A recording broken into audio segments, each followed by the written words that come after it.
16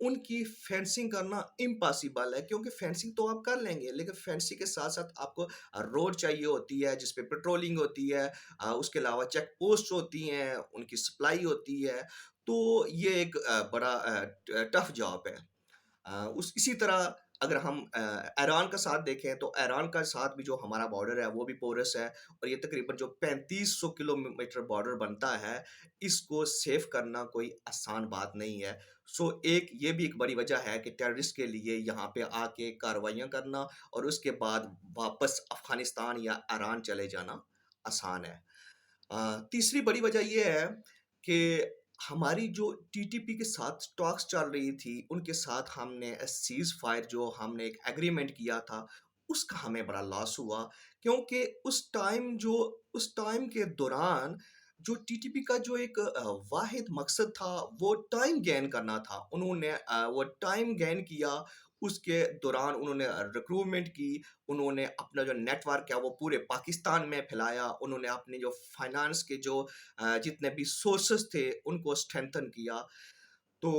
جس کی وجہ سے اب ان کو پاکستان کے اندر ایکٹیویٹیز کرنا آسان ہے ان کے لیے۔ اس کے علاوہ یہاں سے میں یہ بتا دوں کہ ہم نے اپنی تاریخ سے کبھی بھی نہیں سیکھا، ٹی ٹی پی کے ساتھ ہمارے پہلے بھی 6 ایگریمنٹس فیل ہو چکے ہیں، لیکن پھر بھی ہم کوشش کرتے ہیں کہ ان کے ساتھ اس طرح سے کوئی پیس ایگریمنٹ کیا جائے جس سے ہماری ریاست کو ہمیشہ نقصان ہوا ہے۔ ایک اور بڑی وجہ یہ بھی ہے کہ جتنی بھی ٹیررسٹ آرگنائزیشنز تھی، موسٹ پرومیننٹ جو ٹی ٹی پی ہے اور بی ایل اے ہے اور القاعدہ ہے، ان کا جو نیکسس ہوا ہے اس نے بھی جو پاکستان کو بڑا نقصان دیا ہے، اور ٹیررزم کی جو ویو ہے اس میں دن بہ دن جو ہے نا وہ اضافہ ہو رہا ہے۔ القاعدہ کا جب سے ایمن الزغاری کو کابل کے اندر اس کو ہلاک کیا گیا، تو اس کے بعد القاعدہ کی جو توپوں کا رخ وہ بھی پاکستان کی طرف ہے، کیونکہ ان کا یہ کہنا ہے کہ پاکستان نے یو ایس کو نا فیسلیٹیٹ کیا، اور پاکستان نے ان کو اپنی جو ایئر سپیس ہے اس کو پاکستان نے ان کو استعمال کرنے دیا۔ اس کے علاوہ ایک اور بڑی وجہ یہ بھی ہے کہ پاکستان کے اندر جتنی بھی لا انفورسمنٹ ایجنسیز ہیں، ان کی نہ تو اس طرح سے ٹریننگ ہے، نہ ان کا اس طرح سے بجٹ ہے، اور نہ ان کے پاس اس طرح سے ویپنس ہیں، اور خاص کر اگر ہم پولیس اور کاؤنٹر ٹیررزم ڈپارٹمنٹ کی بات کریں تو ابھی جیسے دسمبر میں پارلیمنٹ کے اندر ایک جو رپورٹ جمع کروائی گئی، وہاں تو کیٹیگریلی یہ بات کہی گئی کہ کاؤنٹر ٹیررزم جو کے پی کے ہے اس کے پاس تو اتنی کیپیبلٹی نہیں ہے کہ وہ جو ٹیررسٹ ہیں ان کے خلاف کاروائیاں کر سکیں، ان کے خلاف آپریشن کر سکیں۔ وہ ان کا جو ٹوٹل بجٹ ہے وہ تقریباً 2 بلین پاکستانی روپیز ہے، اور اس میں ان کے جو سیلریز ہیں، الاؤنسز ہیں، وہ سب کچھ ہے، ٹھیک ہے، اور اس میں جو آپریشنز پہ وہ خرچ کرتے ہیں وہ تقریباً جو ہے نا وہ صرف 4% کرتے ہیں۔ اس کے علاوہ ایک اور بڑی وجہ یہ بھی ہے کہ جو جتنے بھی ٹیررسٹ آرگنائزیشنز ہیں ان کی جو فائنانسنگ ہے وہ بڑی اچھی ہے، مختلف سورسز سے وہ فائنانسنگ اکٹھے کرتے ہیں، جس سے وہ مختلف قسم کے جو آپریشنز ہیں ان کو وہ کیری کرتے ہیں، اس کے علاوہ جو ان کی آرگنائزیشنز ہیں ان کو وہ جو ہے نا وہ آپریٹ کرتے ہیں۔ ناظرین، ایک اور بڑی وجہ یہ بھی ہے کہ پاکستان کے اندر جو ہماری فیڈرل لا انفورسمنٹ ایجنسیز ہیں اور جو ہماری پروونس کی ایجنسیز ہیں ان کے درمیان اس طرح سے کوآرڈینیشن نہیں ہے، کوآرڈینیشن نہ ہونے کی وجہ سے وہ اس طرح سے ایک کہہ سکتے ہیں کہ اس طرح سے ایک اچھے طریقے سے جو ہے نا وہ ٹیکل نہیں کر سکتے۔ ناظرین، ایک اور بڑی وجہ یہ بھی ہے کہ ہم نے نیشنل ایکشن پلان کو اس طرح سے فالو نہیں کیا، ہم نے نیشنل ایکشن پلان کو شروع میں بڑا اسٹرکٹ اس کی امپلیمنٹ کی اور اس کے ہمیں ریزلٹس بھی ملے، لیکن اس کے بعد ہم نے اس کو اس طرح سے اس کی ہم نے پیروی نہیں کی، جس کی وجہ سے پاکستان کے اندر ٹیررزم پھر سے پھیل رہا ہے۔ ہم نے ٹیررزم نیشنل ایکشن پلان کے تحت جو اس کا پوائنٹ نمبر 10 تھا اس میں ہم نے یہ کہا کہ ہم نے جتنے بھی مدارس ہیں ہم نے اس کی رجسٹریشن کرنی ہے، لیکن بدقسمتی سے اتنے سال گزر جانے کے بعد ہم جو ہے نا وہ صرف 5,000 جو ہمارے ہیں مدارس ان کی جو ہے نا ہم رجسٹریشن کر سکیں۔ اس کے علاوہ ایک اور بڑی وجہ یہ بھی ہے کہ ہمارے ہاں پاورٹی ہے اور اس طرح سے ایجوکیشن نہیں ہے۔ ہم نے دیکھا کہ مدارس میں جو زیادہ بچے آتے ہیں وہ ایک ہمبل بیک گراؤنڈ سے ہوتے ہیں، اور جس کی وجہ سے ان کو ایکسپلوئٹ کرنا آسان ہوتا ہے۔ تو یہ جو پاورٹی ہے اس کی بھی یہ بھی ایک بڑی وجہ ہے پاکستان کے اندر جو ہے نا ٹیررزم کی۔ ناظرین، اس کے علاوہ ایک بڑی وجہ یہ بھی ہے کہ پاکستان کے اندر پولیٹیکل انسٹیبلٹی ہے۔ پولیٹیکل انسٹیبلٹی ہونے کی وجہ سے جو ابھی گورنمنٹ ہے اس کا جو مکمل توجہ ہے وہ ٹیررزم کے بجائے جو ہے نا وہ دوسری جماعت کو کرش کرنے میں، اور اسی طرح ہم نے دیکھا کہ اے پی سی کے اندر جو اس وقت پاکستان کی سب سے مقبول ترین جماعت ہے اس نے شرکت نہیں کی۔ تو یہ جو پولیٹیکل پولرائزیشن ہے یہ بھی کہیں نہ کہیں پاکستان کے اندر جو آپ کہہ سکتے ہیں ایک ٹیررزم ہے اس کو ہوا دے رہی ہے۔ اور یہ سے اندازہ لگا لیں کہ ہم جو اپنے نیشنل انٹرسٹ ہے اس پہ بھی ہم اکٹھے نہیں ہو رہے۔ اور دوسری وجہ یہ ہے کہ ایک تو گورنمنٹ کی توجہ نہیں ہے، اور دوسرا یہ ہے کہ جب آپ کی پولیس اس کی توجہ مختلف قسم کی جو سیاسی لوگوں کی طرف ہوگی کہ کسی کو اریسٹ کرنا ہو، کسی کو کورٹ میں پیش کرنا ہو، کسی کو سیکیورٹی دینا ہو، تو اس طرح سے وہ جو ٹیررزم ہے اس کو اس طرح سے وہ نہیں کرٹیل نہیں کر سکتے۔ ناظرین، اس کی ایک اور بڑی وجہ یہ بھی ہے کہ پاکستان کے اندر جو نیشنل سیکیورٹی پالیسی بنائی گئی تھی اس کو بھی اس طرح سے امپلیمنٹ نہیں کیا گیا، کیونکہ وہ پالیسی تو ہم نے بنا دی لیکن ہم نے اس کا میکانزم نہیں بنایا کہ کون اس کو دیکھے گا اور کون اس کو لے کے چلے گا اور کون کون سے ادارے اس کو ڈیل کریں گے۔ ناظرین، یہ کچھ تھی مین ہماری وجوہات جس کی وجہ سے ہمارے یہاں ٹیررزم بڑھ رہا ہے۔ اب ہم اس کے سلوشنز کی بات کریں گے۔ ناظرین، سب سے سلوشن میں سب سے پہلے ہم نے ان کی فائنانسنگ جو ہے نا اس کو کٹ آف کرنا ہوگا۔ ہم دیکھیں گے کہ کون کون سے جو ذرائع ہیں جس سے جو ٹیررسٹ آرگنائزیشنز ہیں ان کو جو ہے نا وہ فائنانس ہو رہا ہے، ان کو پیسے مل رہے ہیں، تو ہم نے سب سے پہلے ان کی فائنانس کو کٹ آف کرنا ہوگا تاکہ جو ان کے آکسیجن ہے وہ ختم ہو۔ ناظرین، دوسرا ہمیں یہ کرنا ہوگا کہ نیشنل ایکشن پلان کو ہم نے اسٹرکٹ اس کی امپلیمنٹیشن کرنی ہوگی۔ جتنے بھی ہمارے دینی مدارس ہیں ہم نے ان کی رجسٹریشن کرنی ہوگی۔ اگر ہم صرف اسلام آباد کی بات کریں تو اسلام آباد کے اندر 512 مدارس کام کر رہے ہیں، اس میں 250 ایسے ہیں جن کے پاس لائسنس ہی نہیں ہے۔ اگر اسلام آباد کی یہ حالت ہے تو ملک کے باقی حصوں کی کیا صورتحال ہوگی، یہ اس کا اندازہ آپ خود لگا لیں۔ اس کے علاوہ ناظرین، ہمیں 4 سٹیپس لینے ہوں گی۔ ہم دیکھیں نہ دیکھیں لیکن کہیں نہ کہیں ہمارے مدارس کے لوگ استعمال ہو رہے ہیں، تو ہمیں مدارس کے اندر جو ایک ٹیررزم ہے، ایکسٹریمزم ہے، انٹالرنس ہے، اس کو کرٹیل کرنے کے لیے ہمیں 4 سٹیپس لینے پڑیں گے۔ سب سے پہلے ہمیں جو امامز ہیں ان کی اسکریننگ کرنی پڑے گی، ان کی اپوائنٹمنٹ جو ہے نا وہ اسٹیٹ کی ذمہ داری ہونی چاہیے، تاکہ سب سے پہلے ان کا بیک گراؤنڈ بھی چیک کیا جائے کہ وہ کہاں سے آ رہے ہیں، اور اس کے بعد ان کا نالج بھی چیک کیا جائے، اور تیسرا یہ ہے کہ ان کے اوپر چیک اینڈ بیلنس رکھا جائے کہ وہ کس طرح کام کر رہے ہیں۔ دوسرا، ہمیں جو جتنے بھی مدارس ہیں ان کی رجسٹریشن کرنی پڑے گی تاکہ اسٹیٹ کا ایک مکمل ان پہ کنٹرول ہو۔ تیسرا، ہم جو مدارس کے اندر کریکولم پڑھایا جا رہا ہے وہ اسٹیٹ کی طرف سے ہو، اسٹیٹ کا اس پہ مکمل check and balance who, state کا پتہ ہو کہ دینی مدارس میں کیا پڑھایا جا رہا ہے، کچھ ایسا تو نہیں پڑھایا جائے جس سے ٹیررزم کو پروان چڑھے گی اور یا اسٹیٹ کو کوئی نہ کوئی نقصان ہوگا۔ تو اسٹیٹ کا نصاب کے اوپر بھی مکمل چیک اینڈ بیلنس ہونا چاہیے۔ چوتھا، جتنے بھی امام سرمنس دیتے ہیں وہ اسٹیٹ کی طرف سے ہونے چاہیے، اسٹیٹ ان کو سرمنس لکھ کے دے اور وہ آگے ماسز کو کنوے کریں۔ اور یہ خدا نخواستہ کوئی ایسی بات نہیں ہے جو میں اسلام کے خلاف کر رہا ہوں، کیونکہ ہماری جتنی بھی برادر کنٹریز ہیں، چاہے سعودی عربیہ ہے، ترکی ہے، ایران ہے، ان سب میں جو سرمنز ہیں وہ اسٹیٹ کی طرف سے دیے جاتے ہیں اور آگے جو امامز ہیں وہ اس کو آگے کنوے کرتے ہیں۔ ناظرین، ایک اور جو اہم سٹیپ ہمیں اٹھانا پڑے گا وہ یہ ہے کہ ہمیں پولیس کی ٹریننگ کرنی پڑے گی۔ پولیس کی ہماری ٹریننگ ہو، ان کے پاس ایڈوانس ویپن ہوں، اور تاکہ وہ جو ٹیررسٹ ہیں وہ ان کو کیا اچھے طریقے سے ان کا مقابلہ کر سکے۔